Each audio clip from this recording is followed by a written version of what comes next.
Hello all welcome back. ఈ రోజు vlog వచ్చేసి చికెన్ కర్రీ చేయబోతున్నా. ఈ ప్రాసెస్లో చేసి చూడండి. చికెన్ కర్రీ మీకు కూడా చాలా బాగా నచ్చుతుంది. ఫస్ట్ స్టవ్ ఆన్ చేసి ఒక కడాయి పెట్టుకొని అందులో 2 to 3 టేబుల్ స్పూన్స్ ఆయిల్ వేసుకొని అందులోనే ఉల్లిపాయలు పచ్చిమిర్చి వేసుకొని బాగా వేగనివ్వాలి. ఉల్లిపాయ పచ్చిమిర్చి వేగిన తర్వాత ఆల్రెడీ ముందు ఉప్పు కారం వేసుకొని మ్యారినేట్ చేసిన చికెన్ వేసి బాగా కలుపుకోవాలి.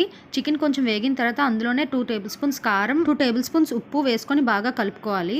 కారం ఉప్పు బాగా ఆయిల్లో వేగిన తర్వాత 1 టేబుల్ స్పూన్ అల్లం వెల్లుల్లి పేస్ట్ వేసి బాగా కలుపుకోవాలి. నెక్స్ట్ ఒక మూత పెట్టుకొని చికెన్ ని బాగా ఉడకనివ్వాలి. ఆయిల్ బాగా తేలిన తర్వాత ఇక్కడ నేను పెరుగులో 1 స్పూన్ కారం వేసి బాగా కలుపుకున్నది లిక్విడ్ వేస్తున్నాను. అదేంటంటే గ్రేవీ కోసం యూజ్ అవుతుంది. ఇక్కడే మెయిన్ స్టెప్. నెక్స్ట్ కొంచెం ఉడికిన తర్వాత టమాటా వేస్తున్నాను.